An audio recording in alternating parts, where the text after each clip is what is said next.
Hey everybody, welcome to another episode of Pick Dr. Osborne's Brain. Hope you had a wonderful weekend. We've got a great topic tonight. We're going to be diving into, honestly, what just baffles the mind, which is why nutrition and nutrients aren't being discussed in this greater conversation of COVID-19 and even beyond COVID-19. So I know many of you have concern with that virus, but even beyond that, just the general cold and flu season, why this information is largely ignored. And even beyond that, not even just ignored, but actually anybody who presents information like this that I'm going to present tonight end up getting censored or shut off. Actually, I was censored earlier this year. If you guys remember, New York Post and Business Insider and YouTube all censored my information that I published. And at the time when I published it, we were talking about nutrients and viral infections. They were calling me a maverick and they were calling me dangerous. Their claim was that I was suggesting lethal doses of nutrients. But here's the irony in all that. Today we have research that shows that everything I was saying back in March was actually true, to the tune that it could actually save lives. And so we're going to come back and revisit some of that tonight because I want you guys to be able to take intelligent action because it's cold and flu season, not even because of COVID-19. I think that particular issue has been far overblown and way overinflated. That's just my honest opinion about it. But I want you to be protected from the cold and flu season because we're entering winter and we all need that nutritional protection. So if you're new to the show, let me know where you're tuning in from. Say hello. Don't be a stranger. Chime in with your location and say hi. If you've got questions that you'd like to ask me, try to keep them on topic. I'll do my best to answer on-topic questions. And go ahead and pipe those in now. Chime those in now because I'm going to do my best to get them answered. It's a first-come, first-served basis, but I'll do as best I can to get as many of those answered as possible. So let's dive into the show tonight. So we've got nutrients in COVID.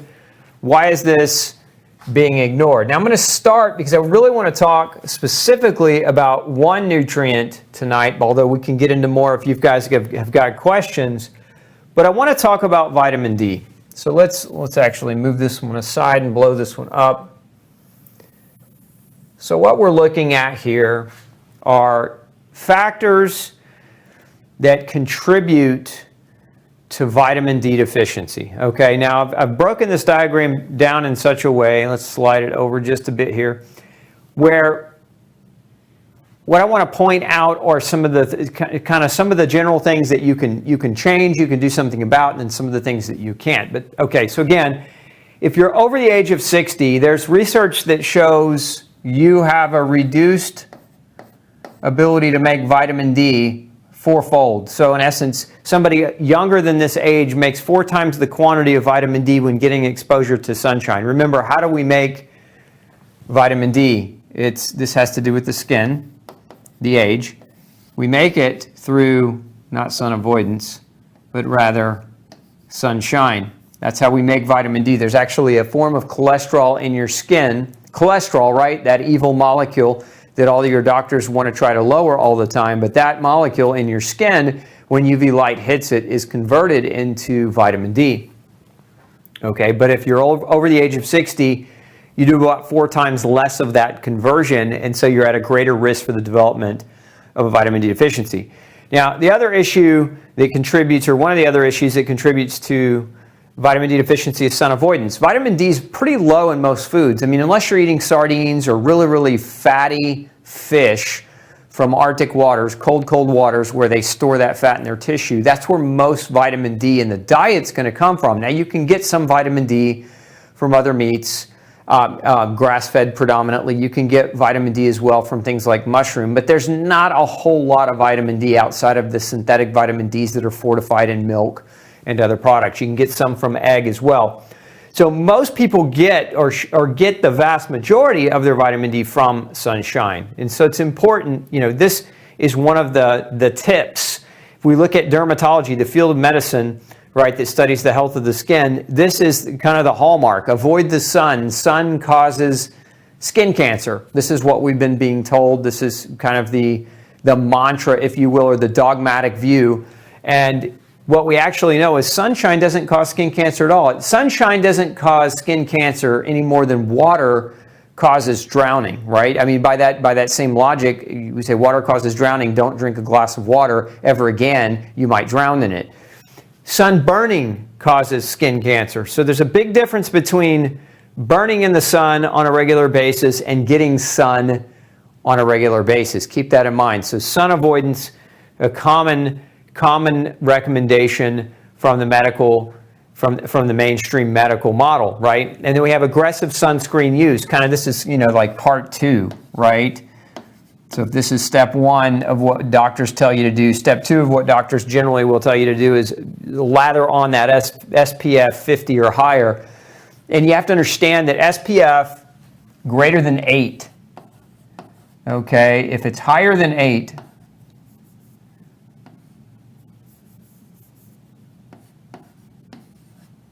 blocks your skin's ability to make vitamin D. Okay, so that goes to any of you ladies that are listening and you have cosmetics that you wear on your face. Look at those a little closer. Many cosmetics have an SPF of at least 15, 20. And so when you're going outside, if you're wearing cosmetics with that strong SPF, what you're actually doing is you're blocking your facial ability to synthesize vitamin D when the sun hits your face. So if you are avoiding sun, but then you're also wearing SPF and you didn't even realize you were wearing SPF, these are 2 things that are going to put you in a heck of a predicament. Now, of course, poor diet is going to play a role here too for more than one reason. So number 1 is you might have a diet that's low in vitamin D. If you don't like fatty fish, that could be part of that. If you're a vegetarian, there's not much vitamin D in most of your animal-based products. There is vitamin D, some vitamin D in mushroom, but for the most part, you're going to find it in fats from the animal. So poor diet could also be junk food, right? So junk food, which we know leads to an increase in inflammation, and that leads to a reduction in vitamin D. Why? Because your body burns through vitamin D to fight inflammation. We've seen this time and time again in research. People that are chronically hyperinflamed, they use vitamin D. Remember what vitamin D's functions are. Vitamin D's not only an anti-inflammatory, it helps regulate blood sugar. Vitamin D is important for insulin production. Vitamin D is a very, very important immune system modulator. So very important nutrient. And so inflammatory food will reduce your vitamin D over time. Then we have winter months, which is, again, why I want to talk to you tonight, because we're coming into winter. And so this is going to be a natural time of the year where our vitamin D levels sink. Because why? Because we're getting less sunshine. It's colder out. It's darker, shorter days. We have less availability to get vitamin D because we have less availability to get sunshine, right? And then there's geographic location. Where you live matters. I'm in Texas. We can make vitamin D most year round, but if you're above 27 degrees north latitude, then what ends up ultimately happening is you're going to make less vitamin D seasonally, even when it is summer. So geographic location, again, if you're above that 27 degree north latitude line, you're at a greater risk for developing vitamin D deficiency. Then there's pre-existing kidney or liver disease. So understand that D is made by your skin, right? But then that vitamin D travels to your liver, and it travels, so first it goes to your liver, then it goes to your kidney. And these are basically, this is how your body activates vitamin D. So it takes an inactive version that's produced initially in the skin, the liver converts it, and then the kidney converts it one more time to make it an active form of vitamin D. So if you are struggling with a kidney problem. So for example, those of you who maybe are eating gluten and you have IgA nephropathy, which is a form of gluten-induced kidney damage, you're going to struggle activating your vitamin D. For those of you who are in a toxic environment, being bombarded by environmental toxins or food-based toxins on a regular basis, your liver struggles. Or if you're a heavy alcohol consumer and your liver is struggling, or if you've got a history of long-term yeast overgrowth. And remember, yeast can create side effect substances that can damage your liver as well.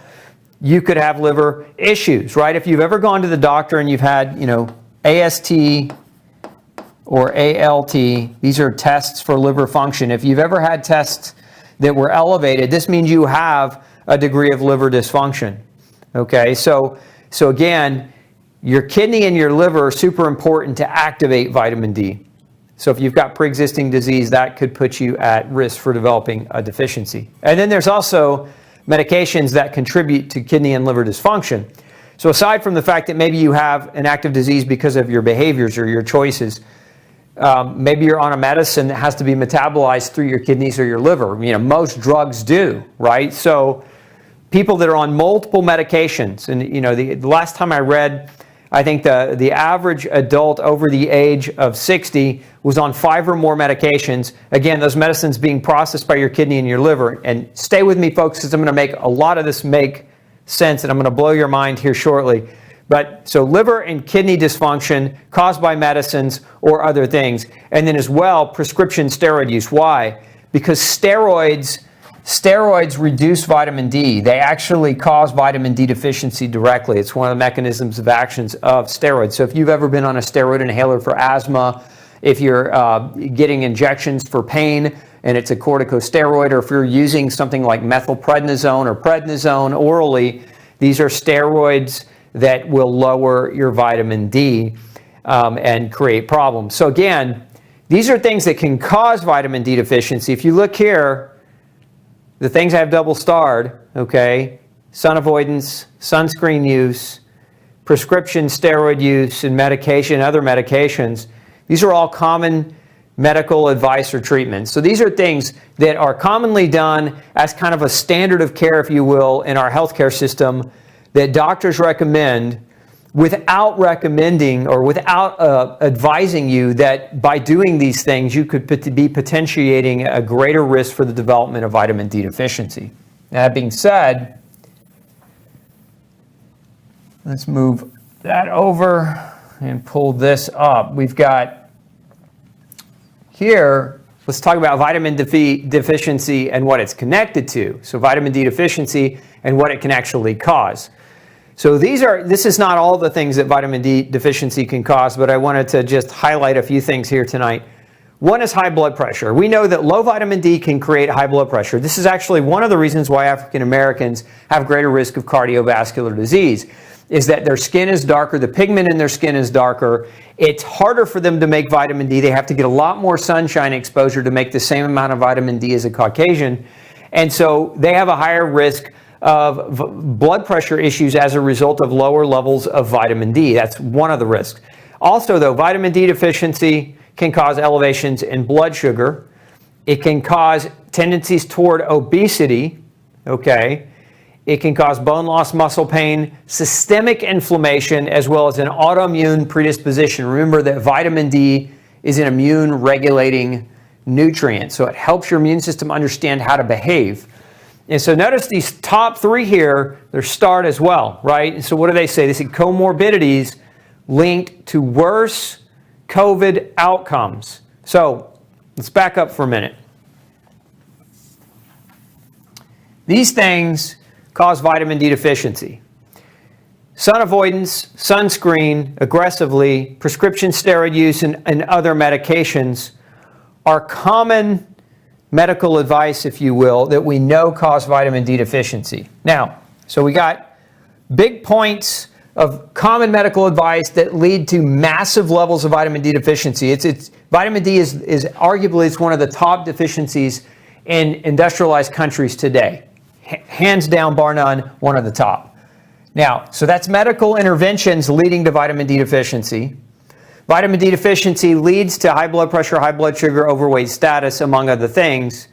These 3 factors right here, high blood pressure, high blood sugar, and overweight status, are some of the top comorbidities that contribute to worse outcomes in people with COVID-19. So, who suffers the worst with COVID-19? Who dies? Who has worse outcomes? These 3 categories. That, and if you're over 80. So especially if you're over 80 and you have any of these 3 problems, those are the high-risk categories of people, right? So we have, again, high blood sugar, high blood pressure, overweight status, worse outcomes. Now, these three things can all be caused by vitamin D deficiency. Your age, sorry folks, you can't control your age by taking vitamin D. You can live healthier, but you can't control your age. So these three are adjustable factors, right? These are things that we know we can adjust, we can change. We can eat better, we can exercise, we can get better sleep. We can do things that will improve upon these three situations. One of the things that we can do is make sure our vitamin D levels are normal, okay? Now again, a big part of the dogmatic belief of medicine is that you avoid the sun. You need to lather up with sunscreens that are, most of them are carcinogenic. Steroids for immune suppression, steroids for pain are commonly prescribed. But then the average adult over the age of 60 is on 5 or more medications. So this is standard. This is standard what medicine believes. Most doctors would tell you that vitamin D has no business in medicine and that vitamin D is a relatively unimportant nutrient. And that's why I really think it's important for you to understand the same people that are telling you to wear masks, to wash your hands, but aren't mentioning, vitamin D, aren't mentioning things like zinc or vitamin C or quercetin or N-acetylcysteine or other known nutrients that support strongly your immune function, are giving you advice that's counterintuitive. And back in March when I was talking with you, I was telling you, you need to know what your vitamin D status is and you need to make sure you're taking enough vitamin D if it's low to get that status corrected, because we've got over 50 years of research that shows that vitamin D is a very, very powerful agent for your immune system to be able to fight off any kind of infection, bacterial, fungal, viral, etc. Years of data on this. But now, today, here's what we have. We actually have data. Before we couldn't make claims about COVID without the FTC trying to threaten to sue everyone who was a doctor who believed in nutrition. Today, we actually have research trials and studies that have come out. So let's kind of go through a few of these. Here's one scientific report. This was actually published in the journal Nature, which is arguably one of the most scientifically prestigious medical journals there are.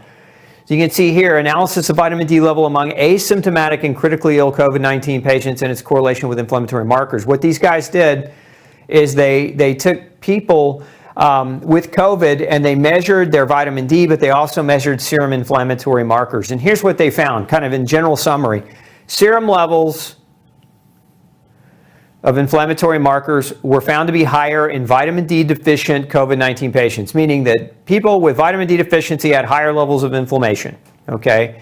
The fatality rate was high in vitamin D deficient, 21, look at the numbers here, 21% versus 3.1%. So an 18% difference in fatality rate amongst people with COVID. So vitamin D level is markedly low in severe COVID-19 patients. Inflammatory response is high in vitamin D COVID-19 patients. What this translates to is increased mortality or death in vitamin D deficient COVID-19 patients. As per the flexible approach in the current COVID-19 pandemic, authors recommend mass administration of vitamin D supplements to population at risk for COVID-19. Now, here's what we've had. Instead of common sense, instead of using this type of information, this is what makes me so angry. Instead of saying, let's give people vitamin D, because the research actually shows that low levels of vitamin D plus COVID will make you more inflamed and increase your risk of dying. And it's not just COVID, by the way. It's other viral infectious diseases, other colds, other things like influenza. It's the same holds true with vitamin D in those conditions. So again, you can apply this whether you're scared of COVID or whether you think COVID is a hoax. I don't care what your thoughts are on COVID. I want you to know you can apply this same information to any viral infection, to any cold or flu, and the outcomes are going to be sustainably the same. So this study was just recently published. Now then we also have a slew of other studies that have now been recently published that kind of clarify it as well. You can see here, vitamin D insufficiency may account for almost 9 of 10 COVID-19 deaths. That means almost 90% of people that have actually died from COVID, these authors believe that a vitamin D deficiency plays a role in that. And so here's what they're saying. They're actually accumulating all the studies and all the research that's been done to date on SARS-CoV-2 and vitamin D. And they're saying evidence from observational studies is accumulating, suggesting that the majority of deaths due to SARS-CoV-2 infections are statistically attributable to vitamin D insufficiency and could potentially be prevented by vitamin D supplementation. Again, think about that for a minute. I was called a heretic, and I was told that I was being irresponsible and recommending lethal doses because I was recommending vitamin D. And so now the science doesn't lie. The real science, I should say, doesn't lie. These people are actually in the trenches doing research on people that are sick in hospital beds with COVID. Here's another research study recently published. You can see our study demonstrates an association between vitamin D deficiency and severity and mortality of COVID-19, highlighting the need for interventional studies on vitamin D supplementation in SARS-CoV-2 affected individuals. And so then we have that study that was published, and then we have this other one here on vitamin D deficiency and outcome of COVID-19 patients. And so you can see here, our study demonstrates an association between vitamin D deficiency, severity, and mortality of COVID-19, highlighting the need for more research. Actually, let's pull that over as well. Now, all that being said, this one here, what is this? This is actually, some doctors are getting this right, so all hope is not lost. Like, it's not all doctors that are out there doing the wrong thing, saying the wrong things, giving the bad advice. You can see here in this particular diagram here, this is actually from the Eastern Virginia School of Medicine. And so this is their COVID protocol. And I want to point a few things out because these guys are actually doing great work. You can see for prophylaxis. Now, prophylaxis, what does that mean? That means for prevention, they're recommending vitamin C, vitamin D, B complex, zinc, melatonin, and and this is something that I wouldn't necessarily recommend, but they're recommending a drug called ivermectin, which is an antiparasitic drug. But they're actually recommending nutrients, which is mind-blowingly, it makes me happy, I'll just say that somebody's out there actually finally making some sense of this. Now, some of the levels of the nutrients they're recommending aren't super high and maybe not therapeutically effective. But again, this is for prophylaxis. This is if you're already healthy and you're just trying to stay as healthy as you can and support your immune system. So it's not bad advice. Then they talk about mild symptoms if you're at home. They're recommending stronger doses of vitamin C, stronger doses of vitamin D, B complex vitamins, zinc, melatonin. They're also recommending that you add aspirin, although it's not something that matches my recommendation. Again, this is their recommendation. And then they're talking about mildly symptomatic. So again, mildly symptomatic if you're at home, and then mildly symptomatic if you're in the hospital. Everything just amps up. You can see here the vitamin D levels they're recommending if you're in the hospital is between 20 and 60,000 units of vitamin D.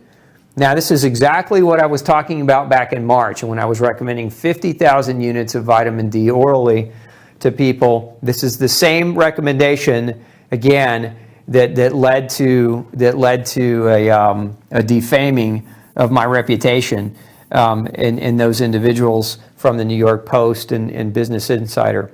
So again, up to 60,000 units of oral dose of vitamin D. They're recommending, again, zinc, melatonin. They're recommending vitamin C and quercetin as well. So these doctors at this facility, and again, this is from the Eastern Virginia Medical School. This is their diagrammatic flowchart, if you will, of what they recommend people do with COVID and what they recommend doctors treat people with if they come down with COVID. And you can see the majority of it is very nutrient heavy, very nutrient heavy. So my point is this. Here we are, again, whether you believe this is an actual massive pandemic that is putting people's lives in jeopardy or whether you believe this is a hoax, I'm not here to argue either one of those merits. I'm just simply here to say it's cold and flu season. Whether you're scared about COVID or scared about the cold or the flu, vitamin D is a very, very critical nutrient.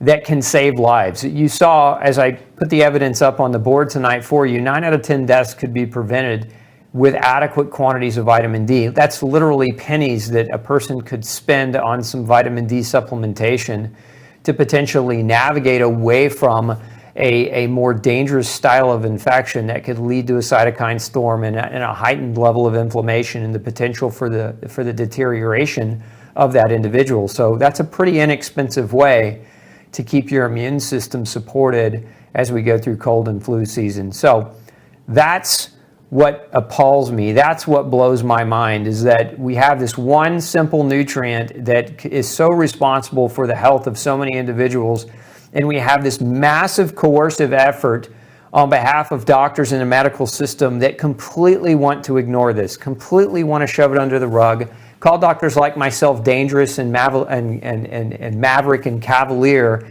even though the research is showing that what we've been saying this whole time is actually quite accurate and could save your life. So what I want you to do with this message tonight, I want you to take this message home to your friends, to your families, to your loved ones, because vitamin D is super inexpensive. As a matter of fact, we'll put a link up to some very inexpensive vitamin D for you. And if you're interested at all in quantity of use, my advice in terms of how much vitamin D is safe to use, now this is true if you don't have kidney disease. If you don't have kidney disease where your if you're being treated by a kidney doctor and your calcium levels are super high and you're having a hard time controlling them, this advice is not for you. If you have sarcoidosis, which is a type of autoimmune disease that can cause your calcium levels to be elevated, this advice is not for you. But if you've got relatively healthy functioning kidneys and a healthy functioning liver, and you don't have any other major medical issues that would cause your calcium levels to be hyper elevated, this is a very safe protocol. And that is 1,000 international units of vitamin D, okay, per pound of body weight. So if you're 150 pounds, it's 150,000 units of vitamin D, okay, times 3 days. So you take your weight in vitamin D, okay, for 3 days as a loading dose. Think of it as a high dose or a loading dose to get your vitamin D levels from low to very normal and potentially even a little bit on the upper side of that normal spectrum. So what we're shooting for on vitamin D, if you have your doctor running a lab test, is we're shooting for that range between 70 and 100 right now, because that's the range that's going to keep your levels up as safely as possible through winter months as we're going through cold and flu season. So again, 1,000 units of vitamin D per pound of body weight. Do that for 3 days. So if you're 150 pounds, again, as an example, you're going to take 150,000 units of vitamin D for 3 days. If you're 100 pounds, you're going to take 100,000 units of vitamin D for 3 days and then discontinue it. Now, ultimately, it's always best if you have your vitamin D levels checked. And if your vitamin D levels are already up in that 70 to 100 range, this is not something that you necessarily need to go about doing. But if you're not sure, this is safe, even if your levels are up at that level. You can go, your vitamin D levels in your blood can go well up over 100, and that's not a toxicity.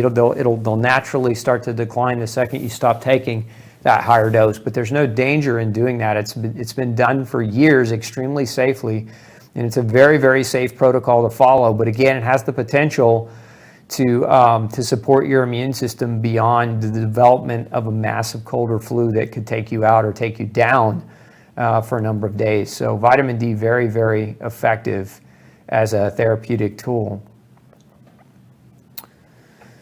Okay, let's open this floor up for some questions. Let's see.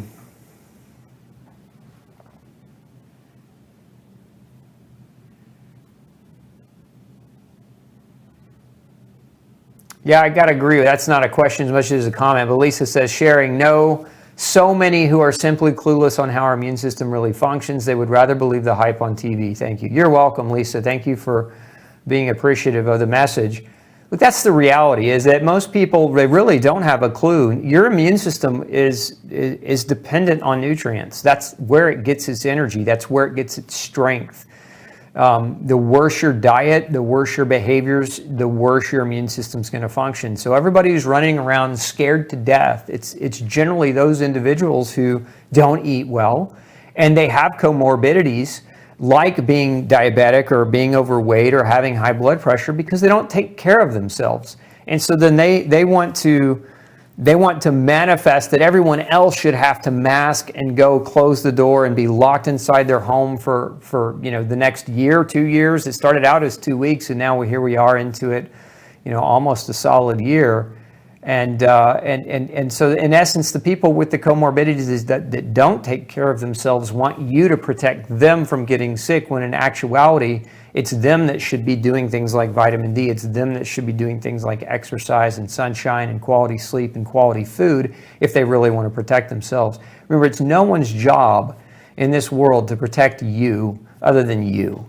It's up to you as an individual to make good decisions about your health, to give your body the best advantage it can have, and that's all any of us could ask for.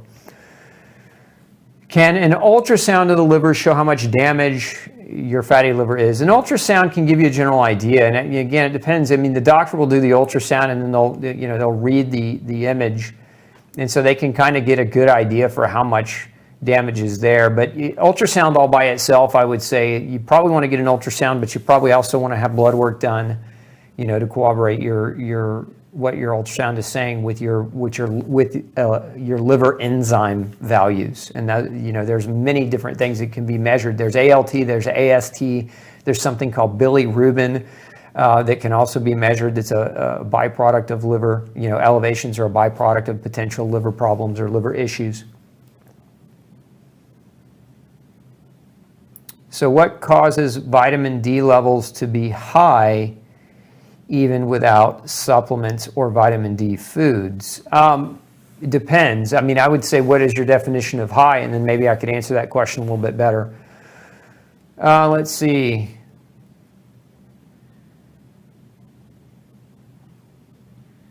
So somebody's asking about my opinion on using high-dose vitamin D while monitoring calcium levels to treat autoimmune disease. I would say, by itself, it's going to have probably a mediocre effect. Don't get me wrong. There are some people with vitamin D deficiency, and that vitamin D deficiency is playing a major role in the development and the cause of their autoimmunity. But there are multiple causes of autoimmunity, and it's very, very rare that a person who develops autoimmune disease develops that disease as a result of only one single cause. In essence, we're not going to tend to see vitamin D deficiency in a vacuum all by itself causing somebody's autoimmunity. There may be a vitamin D deficiency and also a zinc deficiency and a gluten sensitivity and a food allergen or a toxic exposure to mold or whatever it might be for that particular individual. But vitamin D deficiency or vitamin D hypertherapy all by itself is probably not going to solve the world's autoimmune problems. Although many people with autoimmune disease do have vitamin D deficiency, again, they have other issues that are also contributing. Remember, most people that actually have a vitamin D deficiency, it's because they're hyperinflamed. And so when you take somebody who's hyperinflamed and you treat them with vitamin D to help them symptomatically, you're really using vitamin D more as a drug than you are as a nutrient. And so to me, we don't want to cover the symptoms of autoimmune disease by giving high-dose therapy of vitamin D as the sole reason to overcome autoimmunity. We want to identify the behaviors that a person is embarking on, whether it's diet or lifestyle, etc. Those behaviors that are contributing to their loss or lack of function that's leading up to their autoimmunity. Do you think high dose of vitamin D can cause vitamin D resistance? No, you don't get. There's no such thing as vitamin D resistance. Let's see here. I have chronic nasal and sinus inflammation. I've been gluten-free for 15 years. ENT's recommendation back then, no wheat, citrus, chocolate, wine, or fermented foods. I take no meds, vitamin D level okay. That's good. Thanks for sharing, Lynn. How much vitamin D for a healthy 8-year-old. The same applies. It's 1,000 units per pound of body weight if you're going to do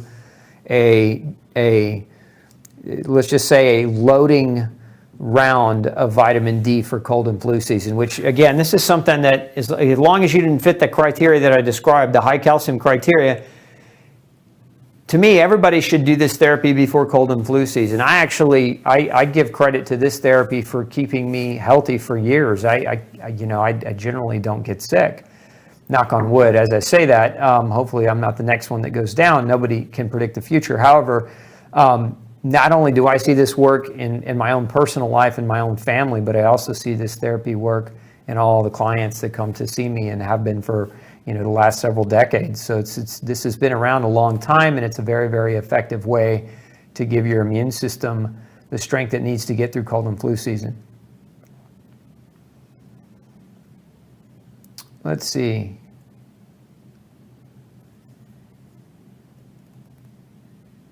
Let's scroll down just a little bit there.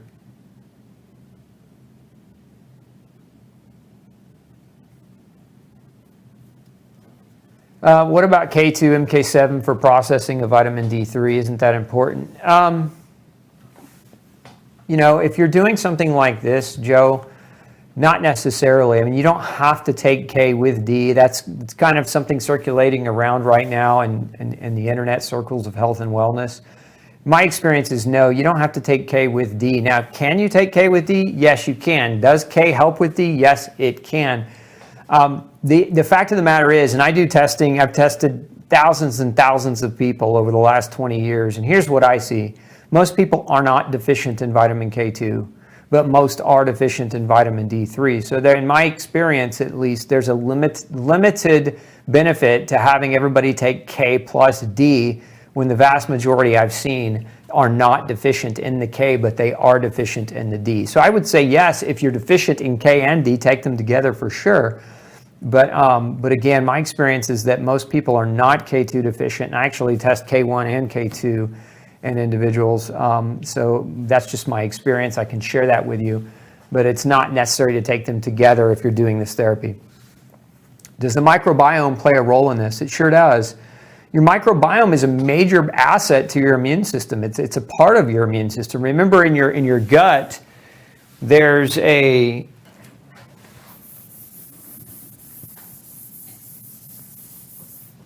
as we look at your gut, okay, and we're going to draw a crude drawing here, but if this is your gut, these are the gut cells.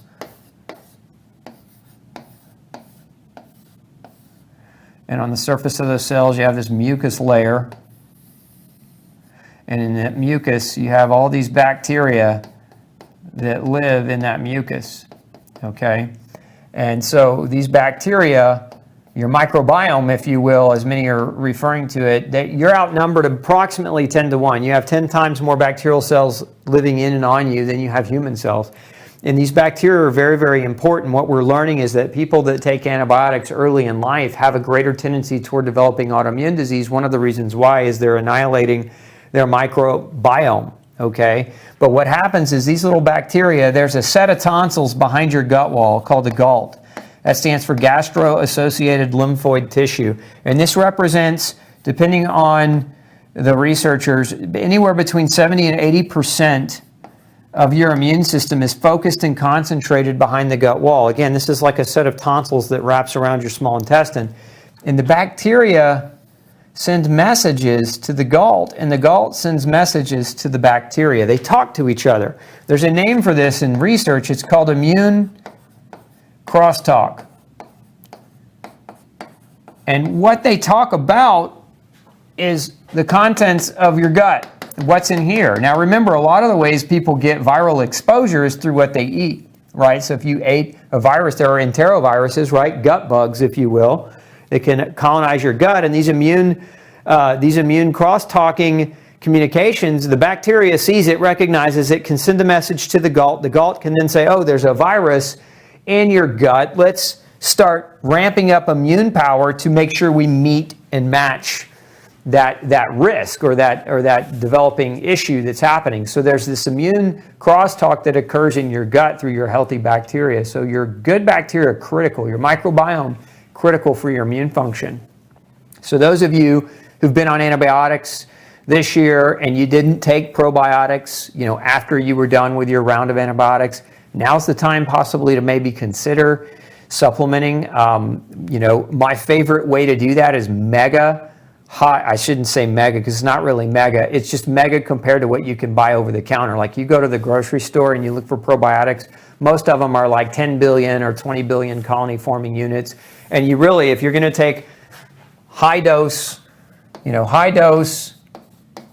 probiotics, you're not going to do much post-antibiotic if you're not getting at least 200 billion CFU. This is the CFUs. That stands for colony forming units. It's the dose of, that's listed on labels of probiotic supplements. So, if you've just taken an antibiotic, if you're trying to repopulate or help your gut post-antibiotic, you got to get something 200 billion plus as an ideal. Most of your over-the-counter probiotics are 10 billion, 20 billion, 50 billion is some of the higher range. I'm talking about 200 billion. We have a formula called Ultrabiotic Defense. If that's you, that's something you'd want to do for at least 2 weeks post-antibiotic to try to repopulate your GI tract and support your GI tract's microbiome.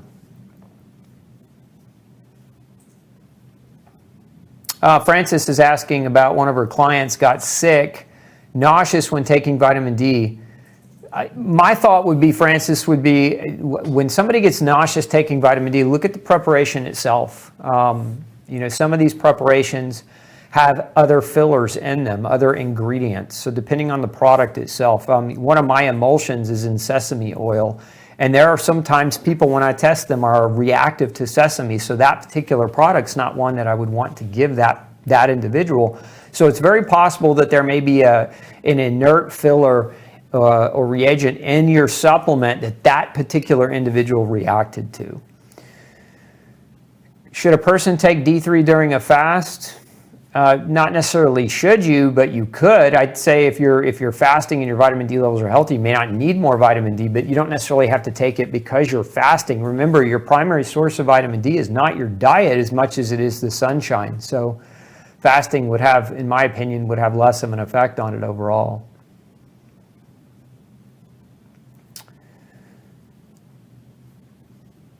Let's see here. Yeah, so an ALT level at 78 is elevated. That's too high. That's a liver enzyme elevation. So fundamentally, Robert, you'd want to figure out why that was happening. Bilirubin at 0.3, not high. So bilirubin okay, but ALT elevated. Recommendation for sinus congestion. Doctor's only solution is nasal steroids. I have osteoporosis, so not doing that. Good call, Lynn. One of the best things that you can do if you've got sinus congestion, if it's chronic, is get checked for food sensitivity, because a lot of times what you eat can actually create that sinus congestion. I see this all the time in people with gluten sensitivity. I also see it in people that have other allergens or reactivity. Dairy is another common one that can cause a lot of sinus congestion. Now, if you're following the no grain, no pain diet already and you're dairy and grain free, you might ask your doc to run some additional allergy testing to see if there's not something else that you could be reactive to. But secondly, you might also look into using a neti pot. Neti pots are fantastic. They are basically, they're saline water that you run up into your sinuses, and what it does is it helps to break down that mucus in the sinus so that you can drain it out naturally. That's probably one of the most natural things that you can do for chronic sinus issue. Now, another thing that can be taken is something called NAC, N-A-C, N-acetylcysteine. And we've got a product called Ultra NAC, which is pure N-acetylcysteine. And that can sometimes, for many people, be very effective as well with chronic sinus congestion. Now, additionally, I have another product called Ultra Sinus Support.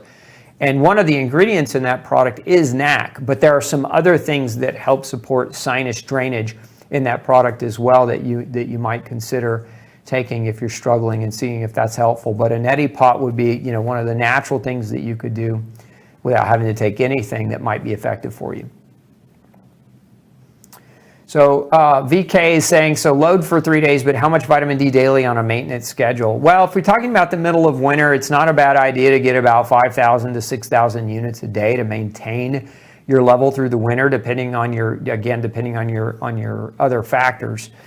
I find that when people load, if they're healthy, they don't need to take maintenance vitamin D if they're healthy, right? So if you're a healthy individual, you don't have any major problems, you do the load of the vitamin D, you shouldn't need to continue to take a daily maintenance dose indefinitely. But if you're struggling with some type of autoimmunity or some type of chronic inflammatory problem, the best thing to do is ask your doctor to measure your level after doing a vitamin D round, and then measure it again maybe a couple of months later to see how long it took for it to start to decline. That'll give you the best, because it's unique for everyone, but it's relatively safe to do a 5,000 to 6,000 IU per day maintenance dose. Again, if you've got a healthy kidney and normal serum calcium levels. Yeah, so Jen says, I got my vitamin D level checked and it was 32 nanograms per milliliter. That's low. I know your doctor considered it healthy. That's because they're considering this range. You have to understand that most lab tests aren't looking at really healthy ranges. Most lab tests use the range 20 to 100 as norm.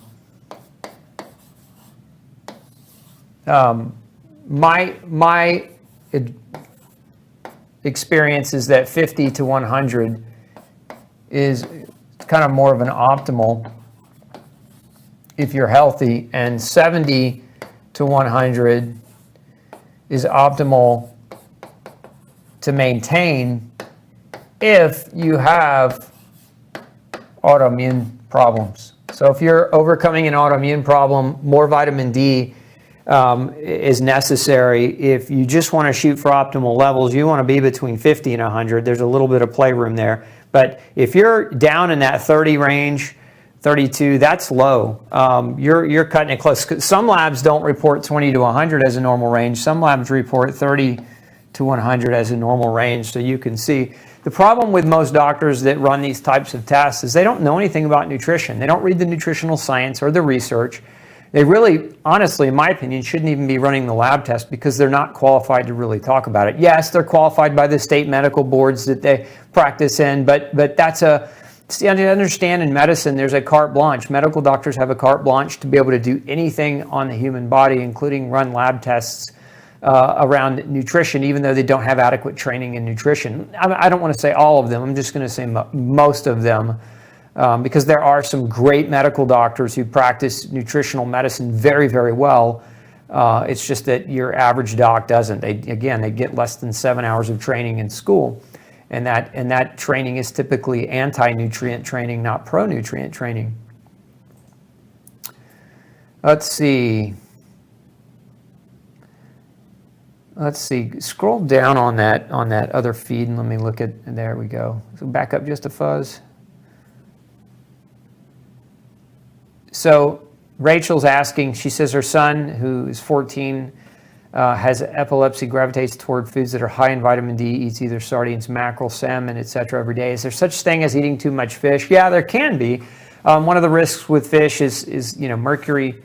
Mercury levels can be high if he's eating massive quantities. The thing that you could do, though, ask his doctor to measure his mercury level periodically and just make sure he's not pushing that threshold too aggressively. And there are different tests to measure mercury.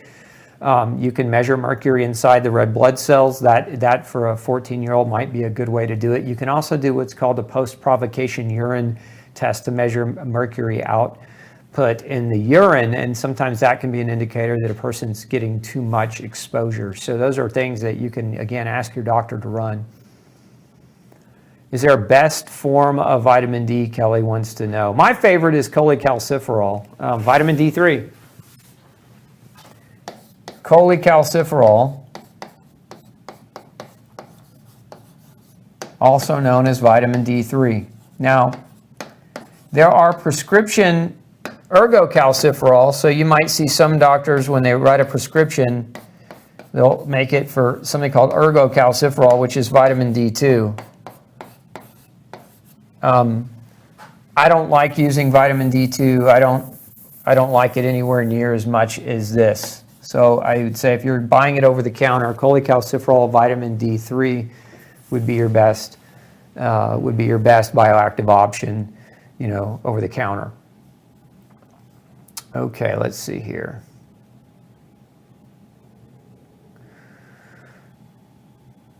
So Ricky's asking, vitamin D 50,000 once a week or more.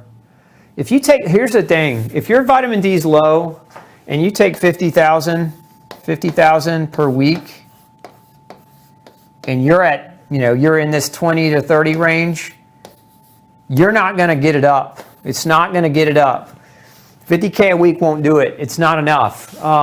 My experience is you got to hit at least a minimum of 70K a week, and it's best not to do it in 50K in a once a week dose. It's best to get it split out on a daily basis. So if you're trying to build levels of D, if you take it all at once, only one day in the week, it's not as effective, in my experience, as doing it a daily dose. Okay, so taking, in my experience, if you're really trying to get it up from low, you've got to go 10K a day, 10,000 units a day, in the best form of vitamin D. We mentioned earlier cholecalciferol vitamin D, but you'll notice something in the different formulations that I have on Gluten Free Society, they're emulsified.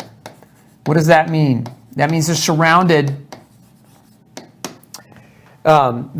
by ingredients that make them absorbable. Vitamin D is a fat, and so we pre-emulsify it so that if you have a gallbladder problem or if you have a problem absorbing fat, remember most people with gluten sensitivity have gastrointestinal digestion problems and they have problems with fat absorption. Vitamin D is a fat. So if you really want to absorb it well, if you take it in an emulsified form, you're going to absorb that, whether your gallbladder is missing, whether you have a broken gallbladder, or whether you have a history of celiac disease or gluten sensitivity. So it's going to get into your cells much more effectively than those non-emulsified versions of vitamin D. So again, part of the reason why we have it. So when you're looking for quality, you want to look for emulsified versions of, in my opinion, cholecalciferol. And if you're trying to correct it from that low 20 below, you're not going to do much with that, especially if you're struggling with chronic inflammation. You're not going to touch it with anything less than 10,000 units a day. It just won't go up. So Linda chimed in that her level was 83, or D level was 83, and her doctor thought it was too high. It's not. Very simply put, that's not too high. I can't speak for your doctor or on behalf of your doctor, but what I can say is if they think it's too high, it's because they don't know enough about the science and chemistry of vitamin D. Can your level of vitamin D be too high? Yeah, you can get it too high.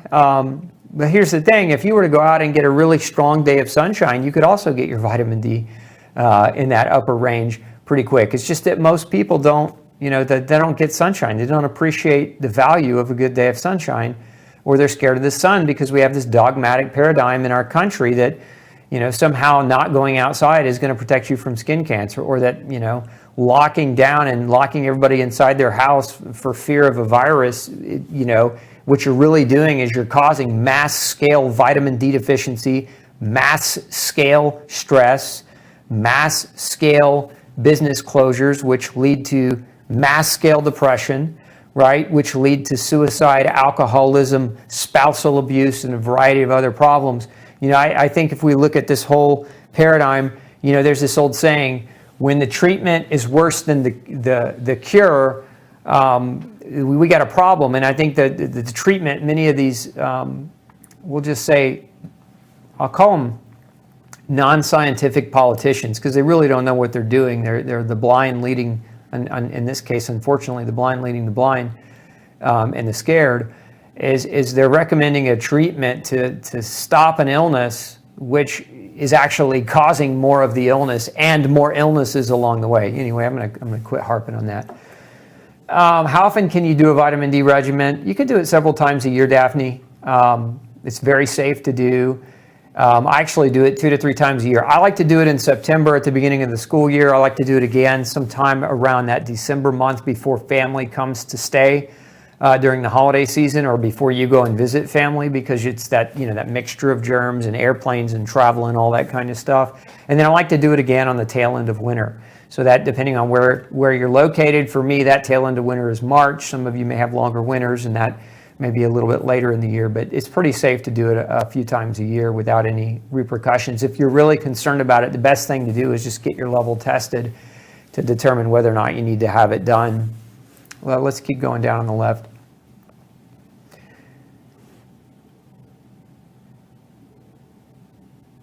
Let's see, I think I answered that.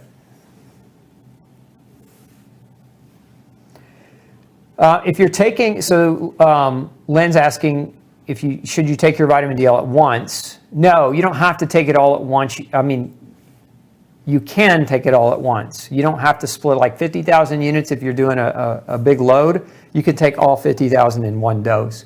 Same thing if you're taking 8 or 10,000 a day or 6,000 a day. If it's emulsified, if it follows that formulation, you can take it all at once. Again, you're going to get really solid absorption even giving it all in the same dose.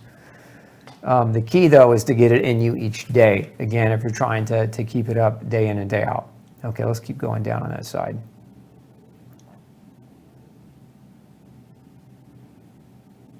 If you've got a history of kidney stones, understand that vitamin D doesn't necessarily increase your risk for the development of a kidney stone. Most kidney stones, again, for most, are what are called calcium oxalate stones, and they can form for a number of different reasons. Sometimes they form because of lack of fluid or dehydration. Sometimes they form because of high oxalate diets. Sometimes they can form because of a chronic yeast overgrowth. I mean, there are vitamin B6 deficiencies. There are a lot of different ways that people can start to develop kidney stones, but taking vitamin D is typically not one of them unless that vitamin D is pushing your serum calcium way high. Again, that's something you can ask your doctor to monitor. Okay, let's see.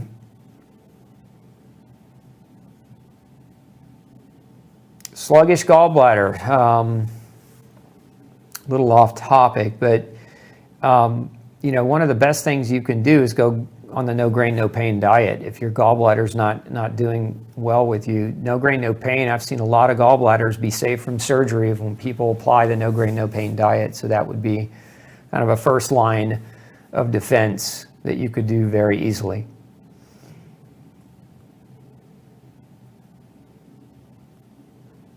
I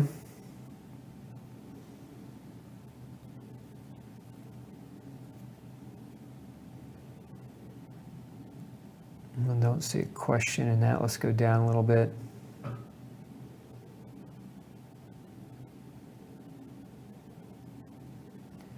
So Betty's saying, I think this question was alluding to what I was talking about earlier with the microbiome. If you do a round of antibiotics with a diverticulitis event, you'd need a good 14 days of high levels of probiotics after would be my recommendation to support you in that. And so that would be a bottle of ultrabiotic defense is a 14-day supply. So that hopefully that answers your question. Liquid versus pills versus capsule on the vitamin D. Again, emulsified liquid is premium, best of the best. Pills is the best when you're taking high levels. So if you're doing like the loading, that's why I have a product called Ultra D3, which it's a small bottle. There's only a few pills in it, and it's designed for families that just want to do the load. And so that when you're taking it in that quantity of a dose, it's perfectly fine to do it that way. But if you're trying to maintain vitamin D levels over the long haul from a day-to-day use perspective, I do recommend an emulsified liquid as the go-to.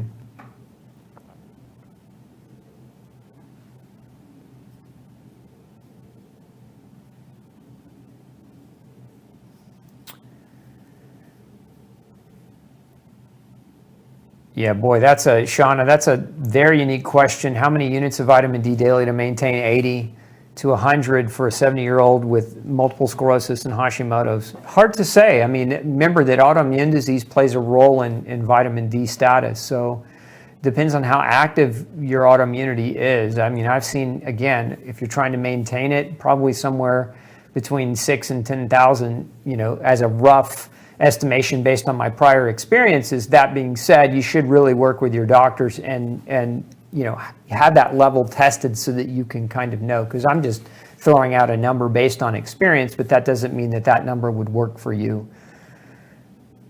What if the doctor gave you D2 in a 10,000 international unit dose? What if? I don't know. What if? You can take it or not. It's between you and your doctor. But again, I personally prefer cholecalciferol, not ergocalciferol. That being said, a lot of doctors prescribe K or vitamin D2 as opposed to vitamin D3. I don't understand why, because it's not the active version of vitamin D. I like to prescribe the active so that we know that the body is recognizing it and capable of using it effectively.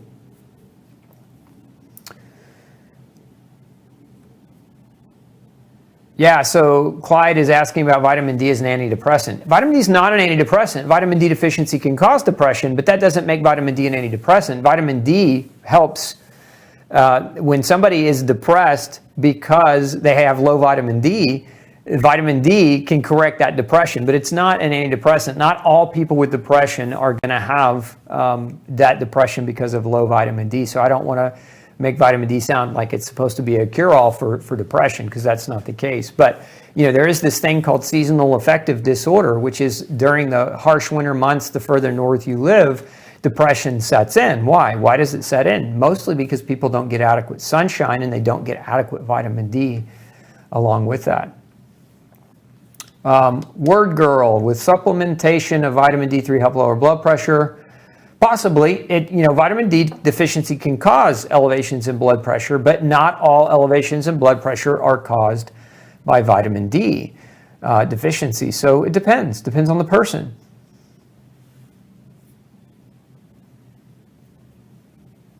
Let's see. Let's scroll down on the left.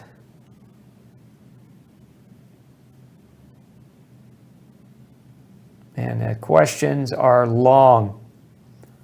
I think I answered the one about, so anxiety and somebody's asking whether vitamin D is involved in anxiety. It can be. Anxiety and depression, yes, vitamin D can affect your mood, no doubt about it. Vitamin D deficiency can tend to lead toward higher anxiety and also depression. There's studies that show both, and I've seen that be the case with my nutrition clients. Okay, answered that one.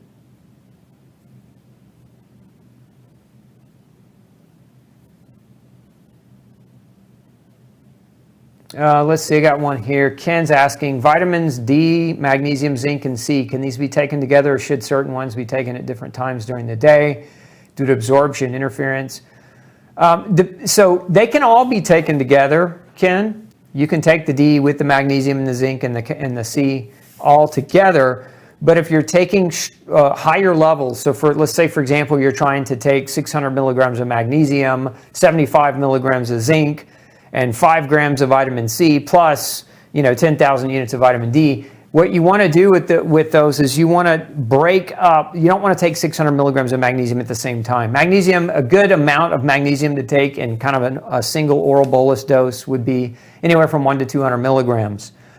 If you start getting over that, it might cause water pulling into your bowel and lead to some loose bowel. Same thing with vitamin C. It's best to take it in gram doses. You start getting into that 2-gram range, it can cause gas, bloating, and water pulling into your GI tract. And then zinc, it's best to take that at around a 25 milligram dose and split it out over the course of the day if you want to get more than that. Because zinc, too much of zinc can cause nausea. It's one of those things where when you take that zinc, you definitely want to take it with food. Now, all those things can be taken together. I would recommend that anybody taking them all together simultaneously would, again, take that with food to kind of prevent any type of issue.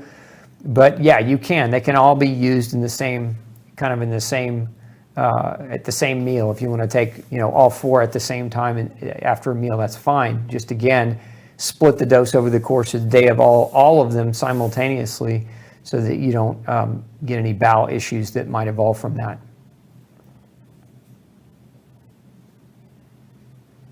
Nick asks, there's a local IV clinic offering immunity shot with vitamin C, zinc, and glutathione, and a second vitamin D shot.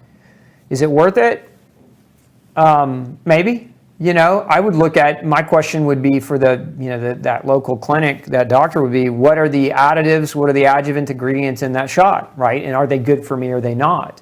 Because you don't need a shot. You can take these things orally. Remember, your body is designed to extrapolate these nutrients orally. And unless you're really super sick or have a major inflammatory gut issue where you're not digesting and absorbing nutrients very well, then I find that IVs and shots are not always necessary in people, although, it might be helpful. I'm not opposed to it, but again, ask about the adjuvants. I think I answered that one. Okay. Well, it looks like we're down to the wire anyway, and there's more questions than what I have time to get into tonight. Look, if I didn't get to your question tonight, make sure you get in earlier when we start the show at 6 p.m. Central Standard Time. You're always welcome. You can join us in the waiting room before the show begins and pump your question in early. That way, it's first come, first served. But I want to say thank you for spending your Monday night with me. Thank you for letting me rant a little bit tonight. And I hope you took something away. I hope the message that you took away tonight is, look, mainstream medicine promotes unhealthy behaviors in the guise or the sake of making you think you're going to achieve greater health. And the outcome of this past 2020 has been the behaviors that have been recommended have led to arguably a deficiency in one of the most key nutrients that can actually protect your body from viral infections. And the research is now showing that. It's now playing out beautifully to that tune. So what can you do to protect yourself? Simple.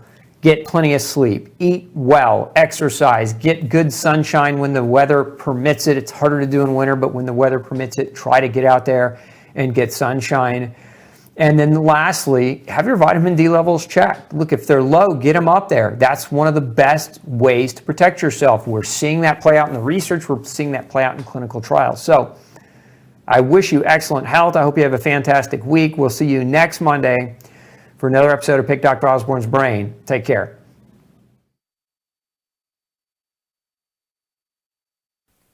Hey, don't forget to tune in next week, same time, 6 p.m. Central Standard Time for another Pick Dr. Osborne's Brain show. Bring all your toughest health questions to me. I look forward to answering them. And before you leave today, make sure you hit subscribe. And once you do, click that bell. That bell is going to allow us to remind you right before we go live, but it's also going to allow us to remind you when we come out with other video content all week long. We've got lots of episodes coming your way all week long, and I don't want you to miss anything. So again, subscribe, hit that bell so that you can get notified when we have that new information put up for you. Thanks so much, and I'm wishing you excellent health. Have a great week. We'll see you next Monday night.